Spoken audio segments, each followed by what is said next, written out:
Well, my friends, I have a treat for you today, as I always do when we're doing these classic cars, but this is a vehicle that I have always wanted to do a video on because my wife wants to buy one of these, so what better way to know about these cars than to do a video? But these are extremely popular in the enthusiast community and outside of it too. These are just all-around fun cars to own and drive. This, my friends, is a 1987 Volkswagen Cabriolet. This is a 1.8 liter four-cylinder engine, naturally aspirated, produces a mind-boggling 90 horsepower and 100 pound-feet of torque. And this one comes with the 5-speed manual transmission, which the enthusiasts are looking for. There are a lot of reasons why the Volkswagen Cabrio is such a popular vehicle.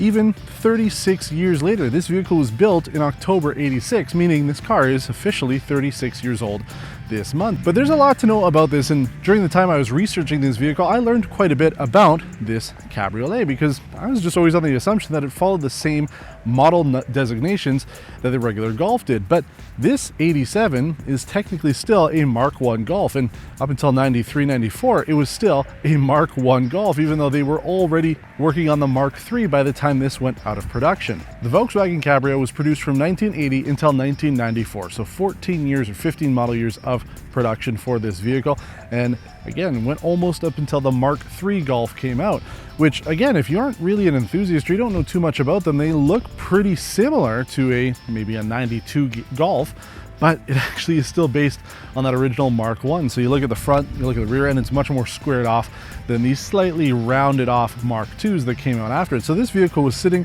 on the lot next to a much newer vehicle, which is actually a bonus for those of you who like these old cars. You like something that is square and very simple and very elegant, timeless, which is really what the Mark I Golf is. You can get something like a 94 and it's still going to look more or less like a 1980. But whoa, Niall, you're going to say there were some changes to this, and you're absolutely right. This was the last vehicle that was produced with this exact shape to it. In 1988, they started putting on what was known as a clipper body kit. Essentially, the front and sides were quite different. They had bumpers and side skirts on this vehicle to make it look a little bit newer, but essentially it's the same vehicle. So again, if you're looking for that classic vehicle, you want something that looks like it is from the 80s, but you maybe want something with a slightly newer VIN, then this is really the perfect car to go with, because you go with one of the newer ones and it does still have all of the charm that came from the 80s with slightly newer VIN on it, even though the tech is pretty much the same. But like I said, this is a popular vehicle both inside the enthusiast community and outside of it as well. I mean, just regular consumers who like these type of vehicles might not necessarily be into car culture in general, but they want something like this, which is why it's so fun to be able to drive it and talk to you about it today, because there's not a ton of videos on these vehicles, even though there are so many of them out there, because people do love them, they hold on to them, they restore them, and they'll buy parked cars and make them whole again.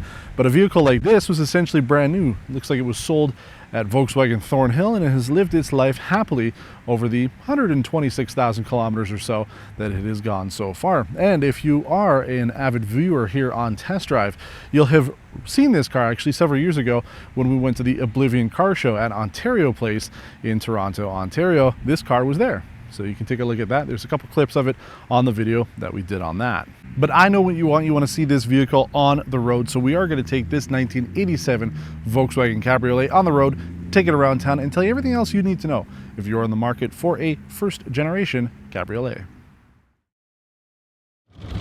We are off in the Volkswagen Cabrio, and I gotta say, I'm surprised I fit. It's a little tight.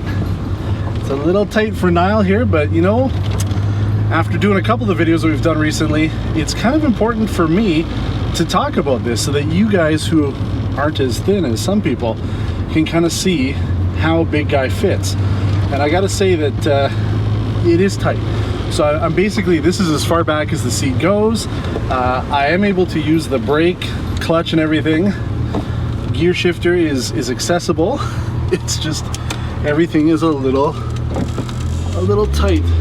Now, as I mentioned, everything on this car is manual. So obviously we've got the manual transmission, and as I get used to the clutch and everything, but windows, doors, all that is manual. And also no power steering, something that I can't remember the last car that I drove that didn't have power steering. It is something to get used to, but it is an enjoyable drive overall. I mean, there's so much to like about the Volkswagen Cabrio. You know, you got the sun shining on my head here, got my sunglasses on. I can go out and enjoy the drive, enjoy the day, and like we said when we were talking about some of the maintenance stuff, it's not that bad overall for maintenance. Like, you're looking at, you know, a Volkswagen that was built 36 years ago, so keep that in mind. But for the most part, there isn't too much to worry about when it comes to maintenance and reliability. I mean, these seem to be pretty solid, and it's kind of what I expected when I came to this vehicle when I was doing the research. I mean, there isn't a whole lot to go wrong with it. There are some small things. The owner was saying that the odometer doesn't work. As he was driving up here, actually it stopped working, which I can see here. It's certainly the case, which, yeah, it's unfortunate, but yeah, that's life sometimes when you're driving an older car, is things don't always work quite the way you expect them to, and that's okay. So small things like that, it's not really the end of the world, but that's about it. Now, one of the things that the owner mentioned that this car has, which is kind of fun, is cruise control. Cruise control on the highway with this would be quite nice. Again, if you're buying this as a fun car to drive around with, not necessarily as a daily driver, but just something to enjoy on the weekends, then having cruise control would certainly be a nice plus to have. But everything else, I mean, there's no air conditioning on this. Not that you would really need it. Again, you know, if you're buying one of these, you're buying this for a specific reason, and I think the reason for a lot of people is going to be as a weekend enjoyable car to just tool around, and you don't really need air conditioning with that, because you just put the roof down, that's it. You just enjoy it. Now, if you guys know me here on Test Drive, you know I don't drive a whole lot of manuals. The last one that we did was the Ford Focus ST almost a year ago. It was about a year ago, actually. I think we did it in November, most likely. So it's been a little while since I've driven a manual, and that's one of the things that I'm noticing here with this one, because, you know, I'm not too familiar with the car. It's the first time I'm going out with it. I do find that it is a little, not finicky, but for me it's a little, you know, and it's probably normal for a vehicle built in the 80s, but I'm just having a little trouble getting it perfect. But it's something that you're going to have to keep in mind. The nice thing with this, though, is because a lot of them came as automatics, if you're looking for that, just get the automatic.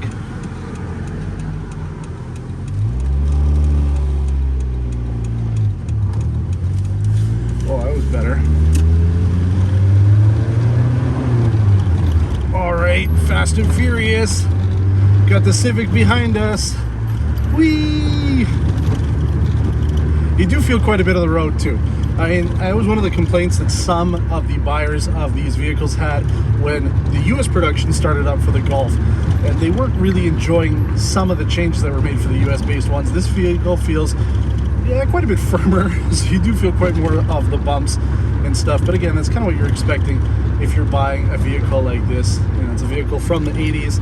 It's not really a modern vehicle by any stretch of the imagination, so you know, you're going to have that slightly firmer feel to it, and that's a-okay with me, and I think you should be prepared for that too. But yeah, it's a very nice drive. It's nice to be able to drive a classic vehicle like this, something that you don't necessarily find too many of in this good condition, because unfortunately, you know, the problem with a lot of these is they're rough. People are modifying them, you know, they rust out as well. As one of the major problems with these vehicles is it just sort of deteriorates. So having one in this condition with the only non-OEM thing on it, the radio, it's fine by me. I'm quite happy to be able to drive something that is essentially original to the year.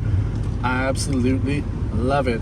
But as I mentioned, if you're looking for one of these, you want to know a little bit more about it, you're going to want to watch our next segment. We're going to be talking about the things to look out for if you're in the market for a Volkswagen Cabrio, all the buyer's guide stuff, things to look out for, and the good stuff about it, because there is a lot of good when it comes to this vehicle.